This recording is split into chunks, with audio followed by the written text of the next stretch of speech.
Welcome. My name is David Covington. I'm with RI International and the 5 Lanes Crisis Partners, and I'm very happy to be hosting yet another special edition of the 988 Crisis Jam. And today, it's a special technology version. We did a youth issue back at the beginning of January, and today we've got leaders in mental health from both Google and YouTube, and a special episode, which I'm really excited about. So, gosh, 17 years ago, I led the team that put together the first statewide coordinated software system, looking at GPS-enabled mobile crisis dispatch, electronic bed inventory, electronic scheduling, and the like.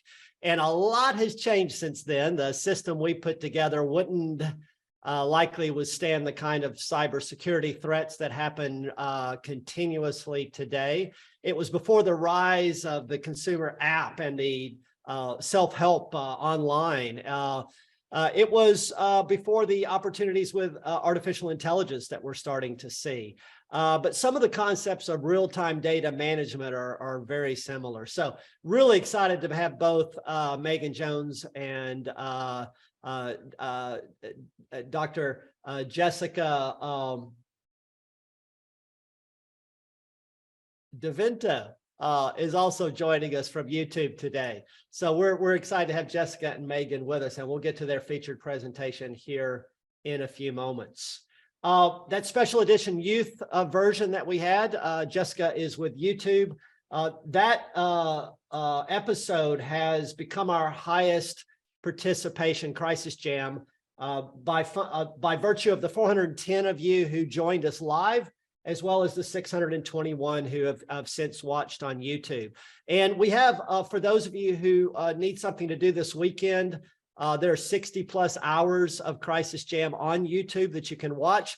The only thing you don't get by watching on YouTube is the vibrant chat that occurs during the live show. Now, you can get that from the website, download the transcript, but the activity of that chat, of course, occurs here. Karen will put into the chat the link to have the Crisis Jam as part of your regular calendar. But if that's not the case, you can go to talk.crisisnow.com. And the pre-show, Brian Sims was referencing being able to get the virtual background of 988 that he has, that he's sporting today from that website, but also the Zoom link for the weekly Crisis Jam, what's going on today, as well as signing up for the weekly newsletter, which will give you access to a lot more, including the content. Last week's Dr. Ursula Whiteside bringing us some micro skills from DBT was really terrific. Representative Orwell did follow up with, as she tried that technique to distract through using cold later that evening. And I did have, for those of you who know Christopher Bartz, he's another one of our Crisis Jam community members. He joined the show and wanted his money back because he was expecting me to fully dunk in some kind of bathtub or something. But Ursula, it was great. Really appreciated you being here. Some really sad news for those of us who were allies and colleagues with Dr. Barbara Stanley. We actually had two. Stephanie Hepburn did 2 interviews with Dr. Stanley over the course of the last few years in CrisisTalk. And this is the New York Times talking about her passing away at age 73. Her simple idea for individuals to write down a plan that would help them weather a suicidal crisis rapidly spread in clinical settings. And of course, there was research done about the reduction of suicidal attempts by virtue of a brief engagement of safety planning in the emergency department, built on work that Brown and Stanley had done. So we'll put into the chat text the New York Times article, as well as those prior interviews for the work that Barbara did, one of our Crisis Jam community members and leaders. And I don't know if we have Joanna Rosen from AFSP. Joanna, you want to give us just a couple of comments on the press release that came from Representatives Obernolte and Cárdenas around a new bill to prevent cyber attack disruption of 988? Sure, yeah. So the bill is called the 988 Lifeline Cybersecurity Responsibility Act. It's a mouthful. It's HR 498, and it is actually being included in a House Energy and Commerce hearing right now. So we plan to have an update for you all next week on how the hearing went, how it was received. So stay tuned. But this bill addresses the 988 system operator in Toronto's outage. If you recall, that occurred in December, left the lifeline inaccessible for several hours. And this bill sort of tries to ensure that this type of outage won't limit access to support for callers to the lifeline, should it happen again in the future.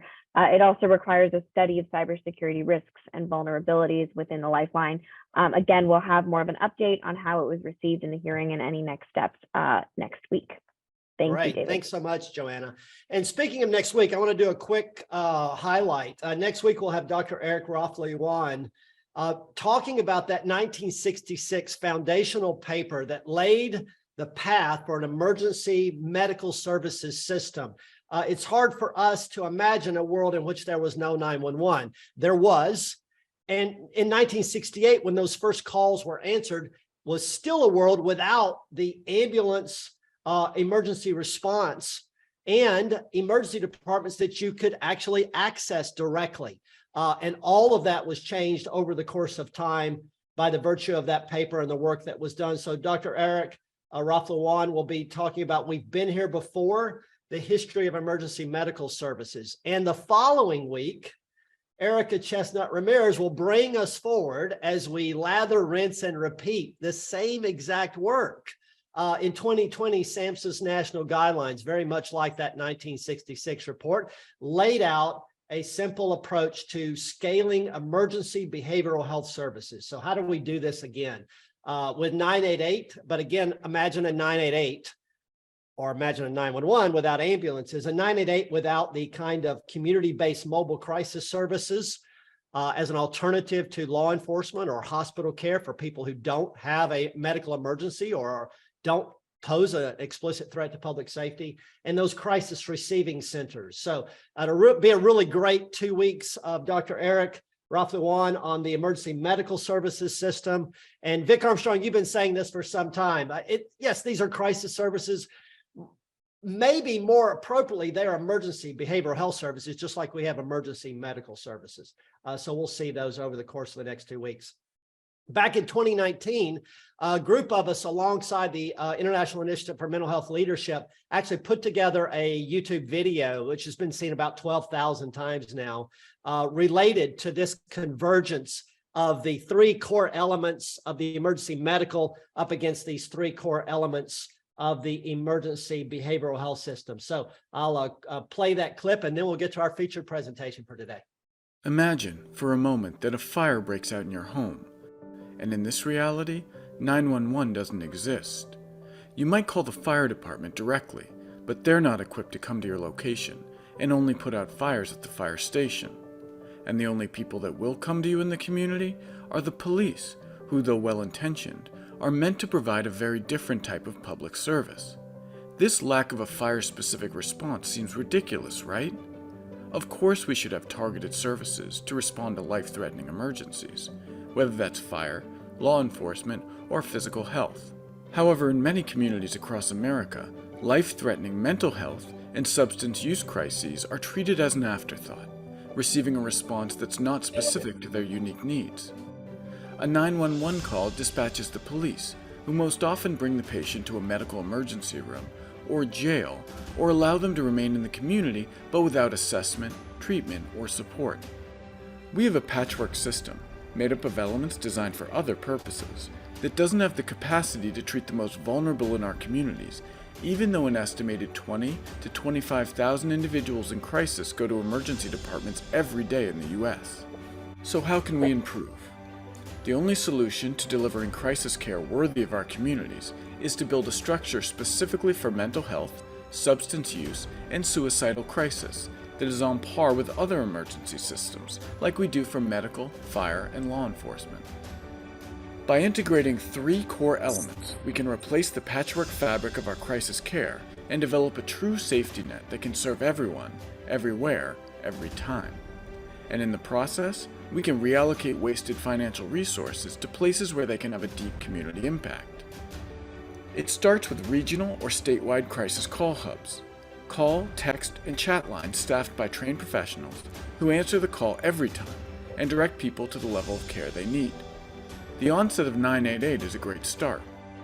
However, it will need to be supported by technology that empowers 988 to become an air traffic control for mental health and substance use crisis, enabling real-time coordination across the care spectrum. But a comprehensive crisis network cannot be built with only crisis call hubs. Additional services are necessary to ensure that a unified system of care is available when and how people need it. Services like mobile crisis outreach teams, 24/7 non-law enforcement mobile teams that go out in the community and deliver care to people wherever they are. This lessens the burden on law enforcement during situations where they're not needed and eliminates the anxiety people feel when a uniformed officer knocks on their door. And facility-based crisis receiving and short-term stabilization, facilities that say yes to every person that walks through the door, regardless of their level of need, allowing them to bypass the medical emergency departments. This not only provides specialized care to these individuals with less waiting, it also enables medical emergency departments to focus on the patients they're trained to serve, while drastically reducing wall time for police when transportation by police is warranted. With these core elements in place, mental and substance use healthcare can move out of the shadows and into the mainstream. Together, we can build an unbroken system of care that connects patients from the point of crisis to the level of care that's right for them. To learn more, visit crisisnow.com.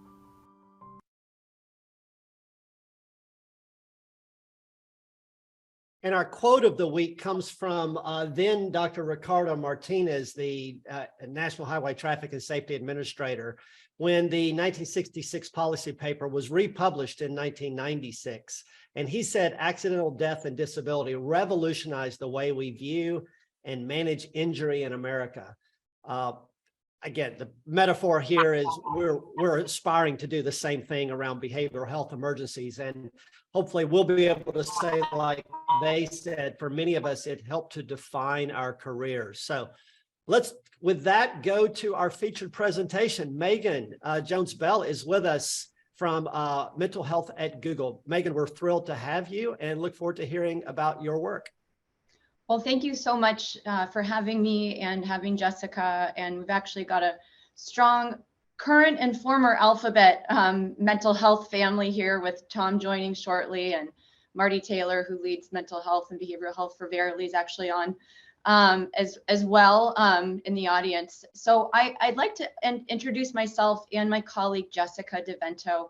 We are both clinical psychologists. And for those of you who aren't aware, YouTube is part of Google, so you'll hear us kind of use that interchangeably. Jessica, would you like to introduce yourself and then I'll get started?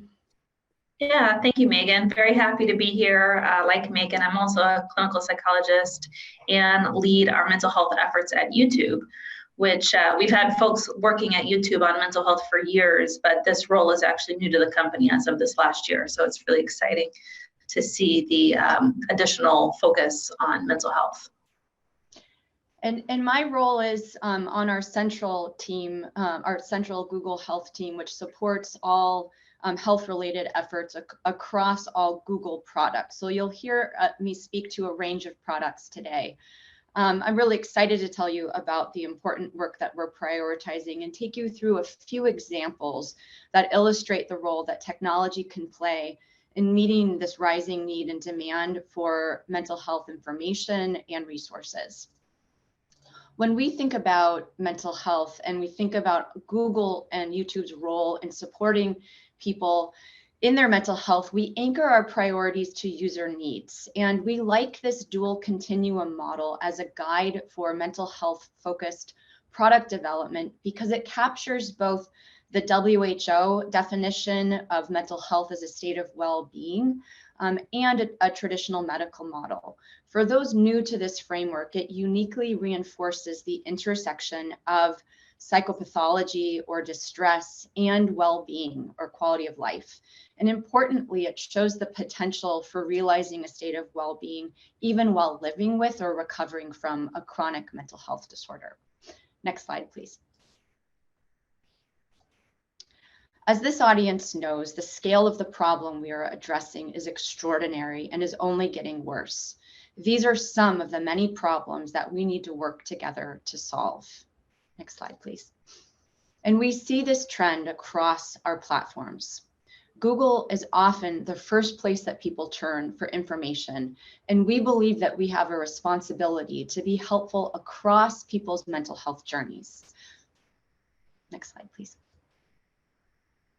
And in addition to Google search, folks are actually coming to YouTube. We have this new statistic that was just released that we had over 25 billion global annual views on mental health content in 2021.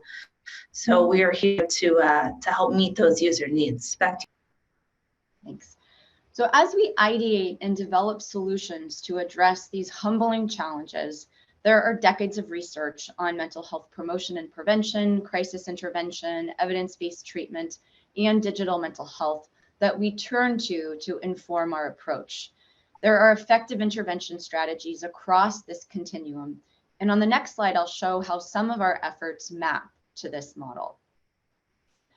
We believe there are opportunities for Google and a range of our products, some of our most popular surfaces, to support people at every stage of their mental health journey, whether that be in making mental health information more accessible and actionable, helping detect and monitor mental health, enabling access to crisis resources and care, and supporting recovery. We are investing in mental health across many of our products. Now, Jessica will start with a few concrete examples from YouTube. So this is really exciting. We actually worked with the National Academy of Medicine to define principles on what connotes authoritative content and credible content in the health space, including mental health.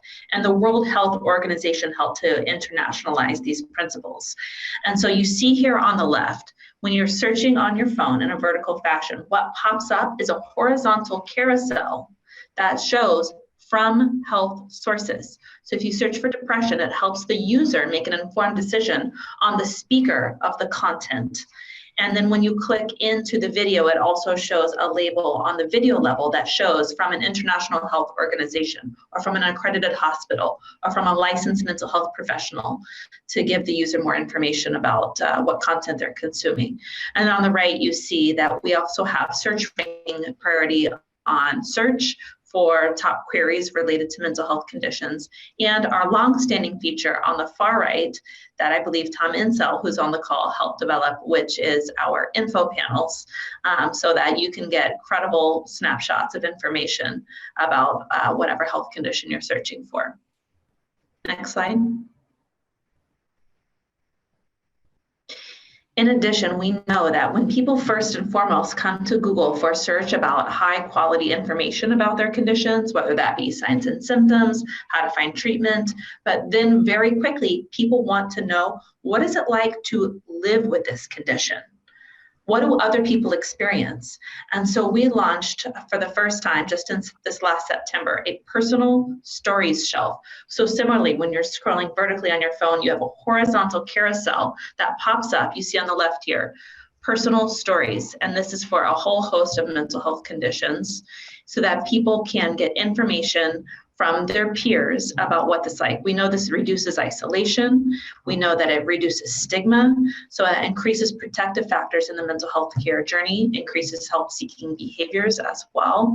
And then on the right, you see that we've done this on Google search as well, that you have lived experience content and stories of hope when searching for risky search queries there. Back to you, Megan. It's next slide, please. We know it's important that people know when to seek help, and we know the average time between the onset of symptoms and people actually getting the help they need is about 11 years. And so one of the things that we've done in partnership with the advocacy community is to make it easier to access clinically validated self-assessments from search and from YouTube for conditions including depression, anxiety, postpartum depression, and PTSD. These self-assessments, which are frequently used in the field, are meant to help people understand how their experiences might map to known mental health conditions. And we've collaborated with key advocacy organizations in a range of countries, such as the National Alliance for Mental Illness in the US, to give users actionable guidance following the screen so that they're supported in taking action on the results and getting access to the right help. Next slide, please. We also think it's important to empower people to understand and act on their health via wearable and ambient sensing technology. Our devices portfolio presents a unique opportunity to help people understand and act on their health and wellness information. One example of this is Fitbit's Relax app, which can help guide people in deep breathing techniques, or our EDA sensor, that means electrodermal activity sensor, can help you better understand how your body responds to stress. From there, you can take steps to adjust activity levels, improve sleep, or practice mindfulness to help manage the impact on well-being. We think of Fitbit and our devices tools as really supporting users and creating those daily healthy routines that are, protective and supportive of mental health. Next slide, please. So this is a denser one for this audience. Moving into crisis care and support. For years, we have surfaced national hotlines for suicide, domestic violence, and substance abuse on search and YouTube. On YouTube, we also recently launched hotlines for eating disorders. On search, we have applied our most sophisticated AI. It's called MUM. It stands for Multitask Unified Model, to detect personal crisis searches specific to suicide in 75 languages in order to show people the most relevant information when they need it. MUM is 1,000 times more powerful than our previous AI and is multimodal and generative. What this means is it can both understand information in a variety of mediums, such as text, images, and videos, and it can also generate language. In order for us to show crisis resources to the right person at the right time, we need to accurately identify that a search query, meaning what people type into that search field, actually is a crisis and isn't a general information seeking query. And this is not always obvious for us, and it can be challenging for machine learning models to understand the context of human language. So an example of this, just to make it more specific, is a query like Sydney hotspots. Our previous AI system understood this query to be information seeking, not a crisis query. But actually, this commonly relates to jumping spots for suicide in Sydney. And with MUM, we're better able to understand, to put these terms in context and understand how they relate to one another and surface our crisis resources, such as the 988 number, at the right time. Next slide, please. We're also committed to leveraging this technology that we build into Google products for others in the ecosystem. We make this technology available to partners via cloud. We also are committed to applying it to helping build capacity in the mental health ecosystem through our technology and talent. An example of this is our google.org support for the Trevor Project, which, as you may know, is the world's largest suicide prevention and mental health organization for LGBTQ+ young people. And with the help of a technical team of google.org fellows and about $5 million in funding, the Trevor Project built an AI system that could identify and prioritize high-risk contacts in their crisis chat while simultaneously reaching more young people in crisis. In honor of World Mental Health Day last year, we also expanded our support to help them scale their digital crisis services to more countries, starting with Mexico. We hope this project will help reach more than the 40 million young people worldwide who seriously consider suicide each year. Next slide, please. And finally, Google is committed to supporting individuals experiencing substance use disorders and their loved ones find helpful information and resources to support treatment and recovery. We have resources for substance use disorder and overdose built into key features on search and YouTube. And we also have a micro site called Recover Together that surfaces a range of helpful resources. You'll see on the left side of the slide, we use our most valuable real estate on search. It's called a homepage promotion. It's the blue text you see under the Google search and I'm feeling lucky buttons to raise awareness about mental health and about substance use disorder at a range of kind of key moments throughout the year, such as National Recovery Month, National Drug Take Back Day, and last year we supported the first ever National Fentanyl Awareness Day. We've also built tools on maps, which you can find if you go to the Recover Together site. Those are what are shown on the right hand of the slide that help you find a recovery group, safe drug disposal locations, and ways to access naloxone near you. So these are just a few of the ways that Google and YouTube are investing in mental health. It's just the beginning, and we're excited to continue this work in close partnership with many of the people and organizations on this call today. Thank you.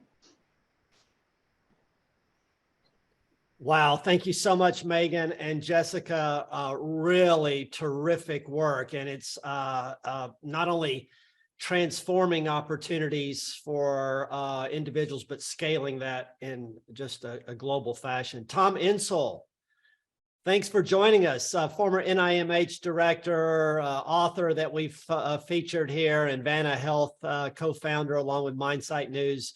Tom, do you want to make some comments about the work going on at Google and YouTube, and then we'll come back around to Jessica to see if she has any other reflections.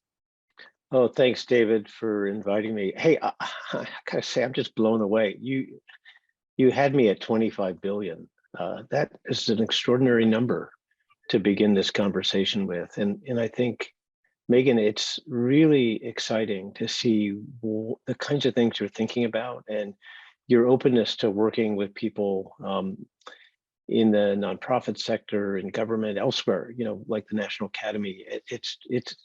It makes me want to ask the question, where could this go? Imagine, like, if we took the talent that's on the jam here, just on the issue of crisis services, and the talent that you have access to, and the scale, the reach that you have access to at Google. Imagine what we could all do together. It's just an extraordinary presentation, and I'm really excited about what you're putting together. You know, you ended by saying this is just the beginning, and it makes me want to ask what's next, and how can people who are on the jam engage with you and help to spread the word and build this out. Really, really terrific stuff. So I don't want to take any more time, David, but I do want to make sure we hear from lots of people who are on the jam.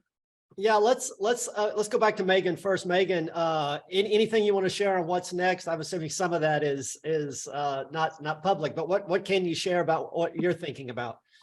Absolutely. So as I mentioned, we are really interested in building.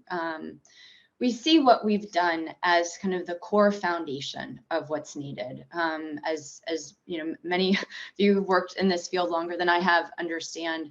You know, there's a lot of, these are really important services and features that we've built. There is so much more that we need to collectively do to address the enormity of this problem.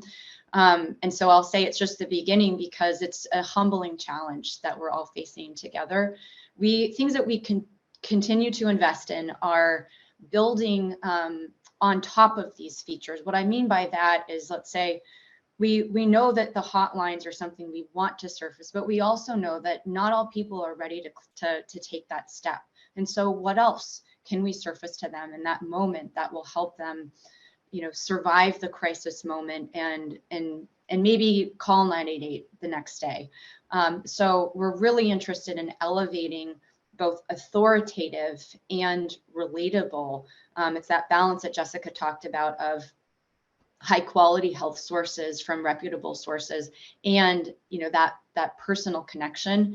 we're interested in getting that blend right across our products and services so that people are inspired with hope, hear it from someone like them, but have access to the right resources. And so, you know, what that looks like will vary across our products, but we, and Jessica can speak to this further, we're really hoping that our partners, which can be individuals on YouTube, it can be organizations, see our products as places where they want to lean in and are really interested in having more high quality mental health content that we can elevate. We've built the right features on YouTube to have the mechanism of lifting that high quality information up. But we need partnership and people actually putting that information on YouTube for us to surface. Terrific. Jessica, one of the comments that was in the chat came from Brandon Wilcox, just loving the personal story shelf. So building on what Megan has sort of hinted at in the trajectory, talk a little bit about where you see some of this going. Yeah, the personal story shelf right now is so great, and we see a lot of engagement, especially with our younger users. If we think about our younger users, teens and young adults, for example, they have a hard time, I think, relating to authoritative content, but helping first and foremost, we've got to make that authoritative content engaging and bringing it to meet those younger users where they are, where those eyeballs already are, but also leaning in with personal experience because they are prone to leaning into that. There's less stigma with younger generations on mental health, and they are very open to listening to peers, and they're really open to having conversations about mental health. So it's really exciting mechanism, and it really is able to support people across the various stages of their mental health journeys, from prevention, you know, early signs and symptoms, clinical presentation, treatment, recovery, the whole gamut. Yeah. Terrific. So, hey, one final question. So we have a new Alexa in my household, and my boys they didn't ever worry about Siri, but now they're suddenly worried about privacy and Alexa. There's a question in the chat about privacy inhibiting folks from searching and or clicking on results if they're being tracked, et cetera. Any reflections on that question, Megan? Yeah, we can't. So we often get asked questions about that essentially come down to profiling users, which is not something that we are allowed to do. And so the resources that, you know, all of the different product features, the things that we've shown you on the slides today, they're triggered only by what is typed in that specific text box on search or on YouTube, not by a longitudinal view of an individual user's interactions. So there's a pretty hard wall around privacy. On search, I can further say that substance use disorder, mental health in general, is really within our tightest walled garden for privacy. So for example, if you are using Google Maps to look for directions to your therapist or a recovery center, that is only stored to give you, to kind of answer your question in the moment. It's right. Not stored beyond that, similar to how we handle other really sensitive data types. So this is, you know, we take privacy really seriously. And many researchers ask me, you know, well, couldn't you do so much more to predict people who might be in crisis? And of course that's true, but we don't have that kind of data about people. We are just really in that single query. So hence the power of the MUM software that you were talking about. The MUM is really focused on right now, what does this person need? Exactly. That's why each word that is in that text field matters so much. And we have to get it right. And we know that for users who are in crisis and are harm seeking, meaning they're looking for information about ways to hurt themselves, they use a lot of coded language that evades conventional kind of sets of terms that many companies use to trigger these crisis hotlines, is basically based on a catalog of words. And those get quickly outdated. And so we need the sophistication of something like MUM to be constantly learning and keeping pace with how quickly these things change. Thank you so much. So Google, YouTube, you guys transform all of our lives. It's so exciting to see you into this work that we're all doing together. So Tom, thank you for joining us, Jessica and Megan. And again, time permitting, we'll come back to some of these contents. But let's go to our Crisis Trivia Hot Seat, which is also going to be technology focused as well. And we've got Dr. John Draper with us. John, the SAMHSA store, you could go and get some free items to help promote 988, but the rest of the people who are on today, if they want a t-shirt, they have to go to the website and purchase it. You're going to get one of these for participating. And I don't know when you came on, but Dr. Richard McKeon in the pre-show predicted that you had at least a 33% chance of getting this question right, John. So listen, the only reason I'm here is to get that t-shirt, David. Yeah. Okay. All right. Well, Dr. John Draper, with the National Suicide Prevention Lifeline and Vibrant for over 25 years, and now with Behavioral Health Link as president of research and development. John, today's Crisis Trivia Hot Seat is inspired. I actually had the opportunity to visit the Gold Coast Health in Brisbane, Australia, their coordination hub. This is a large hospital system in Gold Coast, and Professor Martin Connor was brought from the United Kingdom to set up this amazing 911-like coordination hub for the healthcare system, including behavioral health components. He came to that 2019 IMHL Crisis Now conference and gave a presentation in which he reviewed the evolution of healthcare analytics from the very first electronic health records and those dot matrix monthly reports that we printed out, all the way up to the integrated clinical systems platforms of today. Professor Connor suggested healthcare leaders tend to maintain their ignorance and myths about what's going on, unless they have patient-level data that is characterized by blank. Now, you might argue for all of these, but Professor Connor said one of these was the key driver of moving us to action. A, was it accurate data? B, was it complete data? C, was it relevant data? Or D, was it timely? Now, look, you've got a couple of, you get three at least enormous tech gurus here that you could phone a friend if you want, John, but we're going to query the audience first to see what they say. And right now, relevance is leading, accuracy is the least, but we've got everyone saying some of it's the audience is split here. So do you want to lean on one of these tech gurus as a phone a friend? I'm feeling pretty good about relevance, David. I mean, I'm never feeling good about irrelevance. So let's just stick with relevance. All right, so Dr. John Draper is going to go with relevance. Megan, Jessica, do y'all have a different view you want to jump in here with? Or Google's going to say what? I'm interested in what Google's going to say, Megan. Well, relevance, we always try to give you the right answer. And Google's also known for giving us a super fast answer. The answer is actually timeliness. So Professor Connor, according to Professor Connor, high frequency data sharing near real time is the only way to get to the truth about what is actually going on in clinical system that connects to the perspective of the teams doing the work. I have a mentor, Greg Graham. I don't know if he's on the call today, but 20 years ago, he was talking about a concept he called valve management.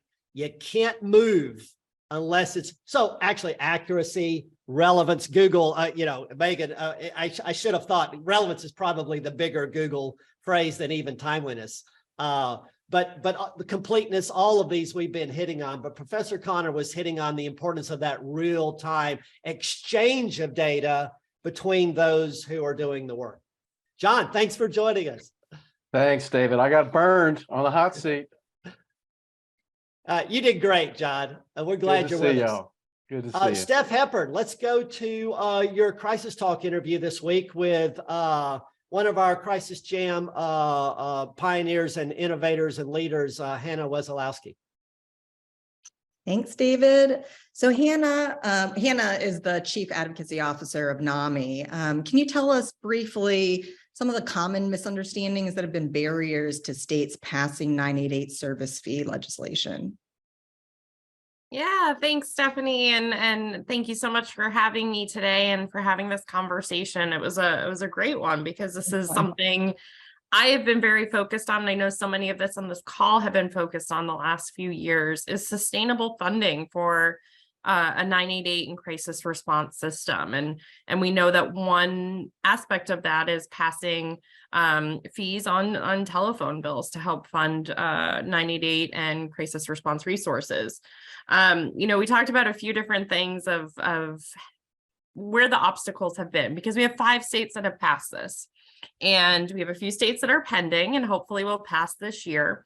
In some respects, it's become largely political. It's called a tax, and taxes are not popular, but we're looking at a couple of dollars per phone line per year.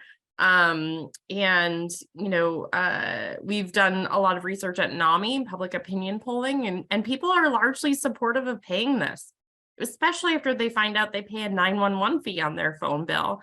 And they're willing to pay it at many are willing to pay it at the same amount of their 911 fee. And most 988 fees are at a much lower level. I think there's also been a lot of debate about the scope of proposed fees. Right. Congress was very clear when they allowed states to do this, that it could be used not just for the crisis call centers, but the provision of acute mental health crisis care in response to those calls. So about the difference in the intent for 911 versus the intent for 988. Yeah, and that was one of my favorite parts of our conversation, Stephanie, because there's this conversation about, well, we don't, the 911 fee doesn't fund ambulances or the emergency rooms, but 911 was created to coordinate existing emergency services. It's a communication system. The impetus and goal for 988 is somewhat different. I mean, it was to establish a crisis system in large part. And you look at the legislation, and that intent is very clear. So in some respects, we're talking about apples and oranges.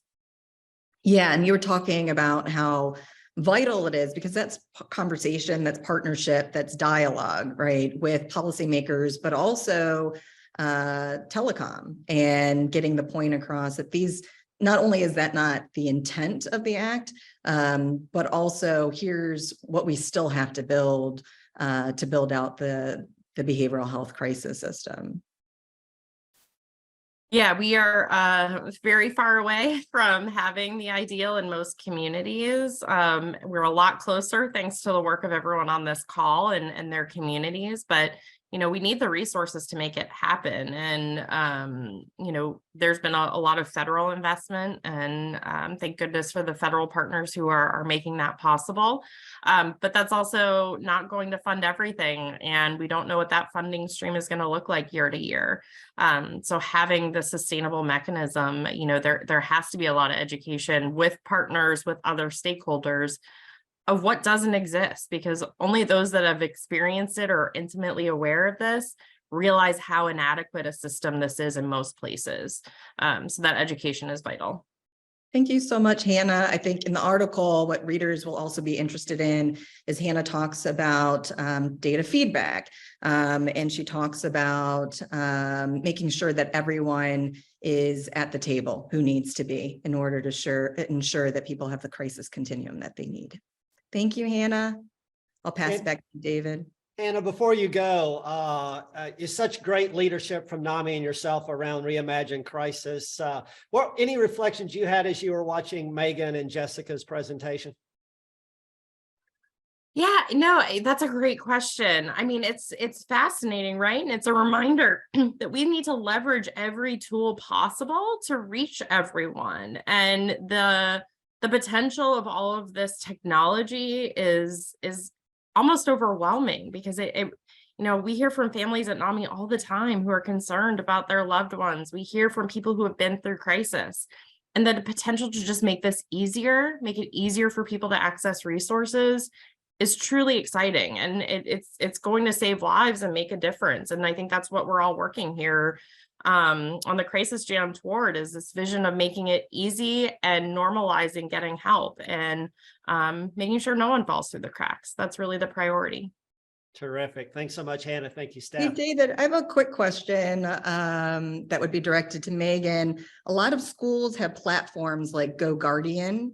Does that interfere with kids getting access to the resources that they need because of those platform blockers? You mean like if a student was using a computer in their library to do a search? Yeah, it would, and we have different we have different things we do depending on the perceived age of users and especially on YouTube to try to keep them safe. Google also has Google Classroom, which many schools use that has worked on features related to mental health before. Terrific. Thank you, Megan. Thank you, Steph. Let's go to Dr. Richard McKeon. Richard, your reflections and an update from SAMHSA. Thank you, David. Let me just take a moment to just reflect on the loss of Dr. Barbara Stanley.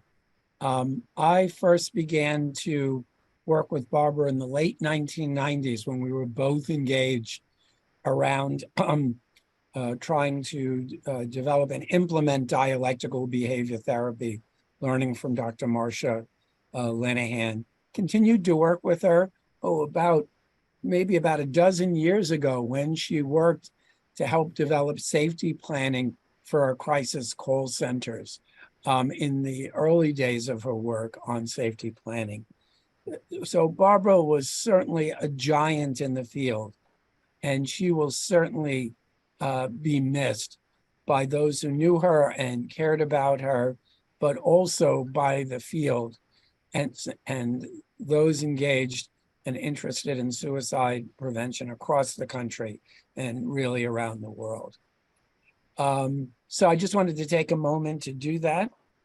I also, to give folks an update on SAMHSA activities, I wanted to kind of emphasize the importance, and SAMHSA is working now to develop lines of effort related to some of the key questions we've been talking about today around data evaluation and quality improvement are really, key issues. Because while we get significant, ongoing, sophisticated data from Vibrant regarding the call center, what happens to the call, how long it took, what's the answer rate, what's the speed of answer. What we don't have visibility on now is how the system operates. And that is a crucial issue. I love the picture that David showed about the control system in Gold Coast. And I loved the quote because I think it's exactly what we need. From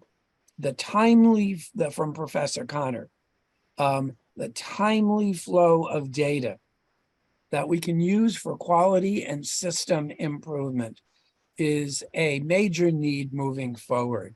SAMHSA has funded an interagency agreement with the Office of the Assistant Secretary for Performance and Evaluation to develop a model evaluation plan for the crisis system.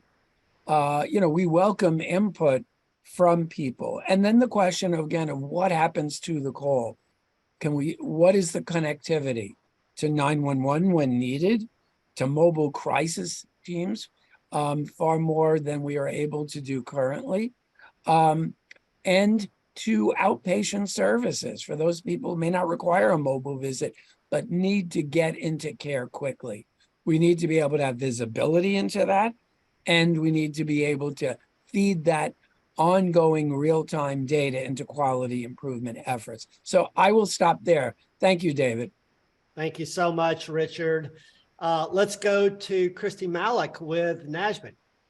Thanks, David. I just want to echo Richard's comments about Dr. Stanley and her just achievements in the suicide prevention field. And I just want to reflect the number of lives that have been saved by her work, and that will continue being saved. So, and just real quickly, I just wanted to highlight that in partnership with Vibrant Emotional Health, NASMHPD hosted a webinar last month on supporting youth with high acuity crisis and suicidal needs.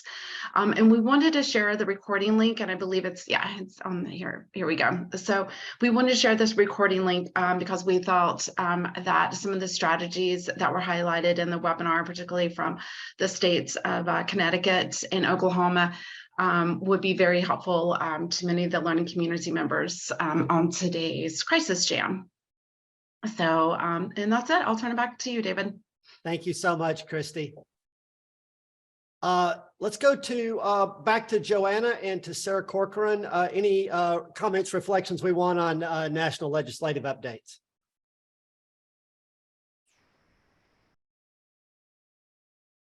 Joanna, anything else to share?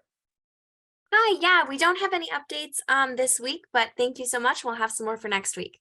Great. Let's go then to Stephanie Pasternak and Jordan Pantalone. Any quick comments we want to make about the state maps? Sure, happy to, David. So I think, as folks know, Washington State was one of the first states to pass a comprehensive version of the 988 model bill back in 2021, which is why you see it lit up in gold there. So it should be no surprise that they are continuing to lead the way with a couple new bills.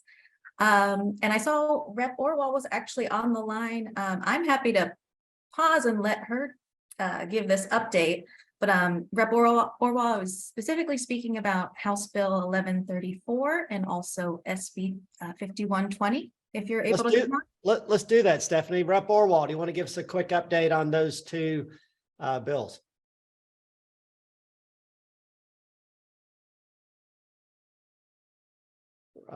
She may have stepped away, Steph. Okay, yeah, if she's not able to come on, I will just say the first bill I mentioned creates some updates to crisis call center requirements, response times. This is the first time I've seen a state do this. It sets up a 988 geolocation subcommittee to examine some of those privacy issues we've been talking about. And the second piece of legislation would establish 23-hour crisis stabilization centers in the state. Just a couple other state updates before I hop off. In Maryland, they have another trust fund bill, Senate Bill 3.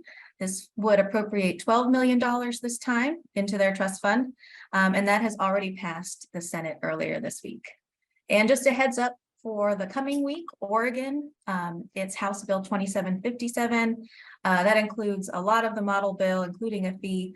That's going to have its first public hearing next Tuesday. Terrific. And again, thanks to NASMHPD and NAMI and everyone who's been involved in getting that model legislation out there for folks to work off of. Jordan Pantalone from Vibrant, additional updates or comments? Oh, sorry, David, I don't think Jordan's on. Okay, great. Laura Evans, are you with us today?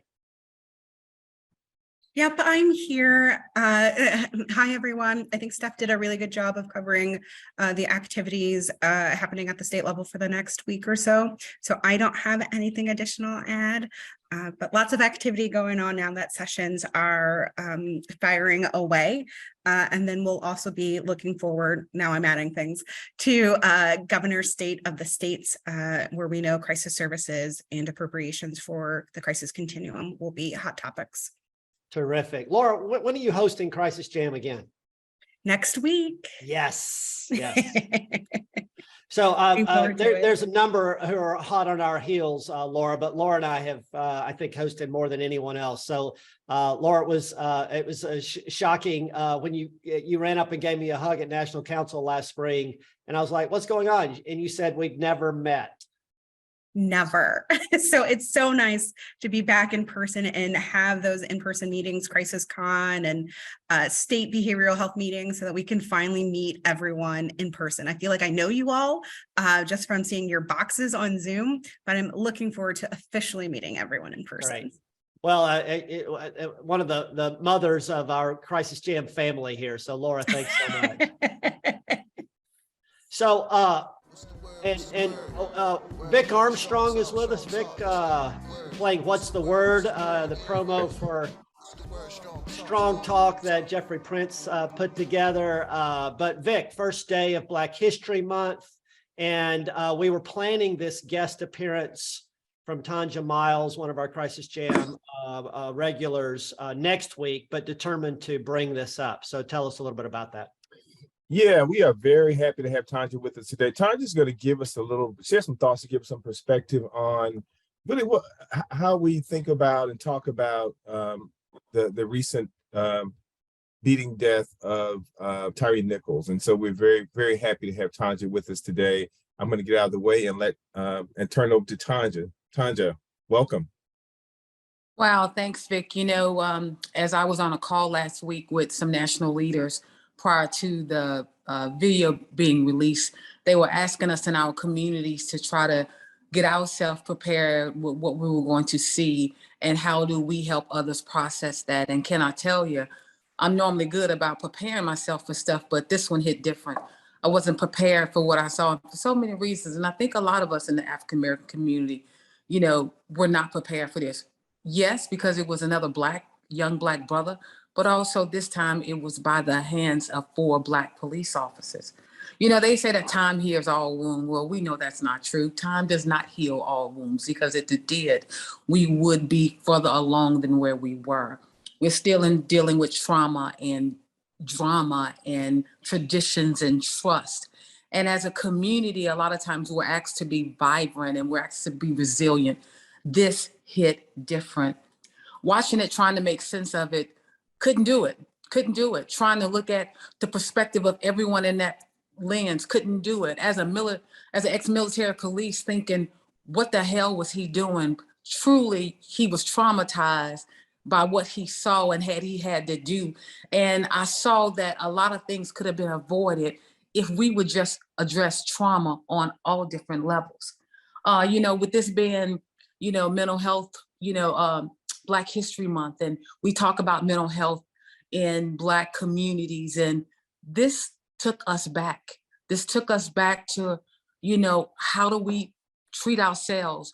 Why do we treat ourselves like this? You know, I worked on a team here in Baton Rouge. It was called the Brave Team, and you hear a lot about the Jump Out Boys. And I think about, you know, one of the things that the Jump Out Boys, the areas that they had to patrol, and they were mostly high crime Black areas. And if you look around the country, all of those programs like the Scorpion Unit was like that. Well, why in the Black communities? Why do people think that, you know, violence is so prevalent in the Black communities? Let's go back to resources. Let's go back to equity. Let's go back to resources. Those areas where the most violence is and the most trauma and drama that's happening is in communities of color that has the lack of resources. We have to address that. We have to identify those gaps. You know, crisis is real, trauma is real. And at the end of the day, America needs a brain break.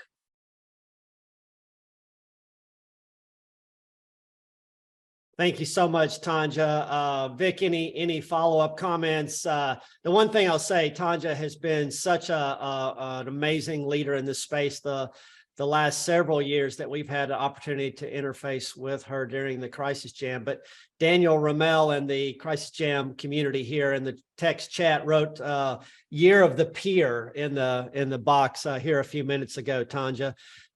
Vic, any reflections on Year of the Peer and this work that we have to do together, and Tyre Nichols' death, again, a stark reminder. What I would say very briefly, first of all, thank you so much, Tanja, for all that you do and for sharing your thoughts. The one thing I would say to all of us is that, you know, this is very painful. Anyone who has seen the video knows how painful the video is to watch. If you have not seen the video, I'm not encouraging anyone to watch it. I personally did not gain anything from watching it. It was painful. But what I will say is, as much as we would like to avert our eyes from what has happened, we need to feel the weight of this moment.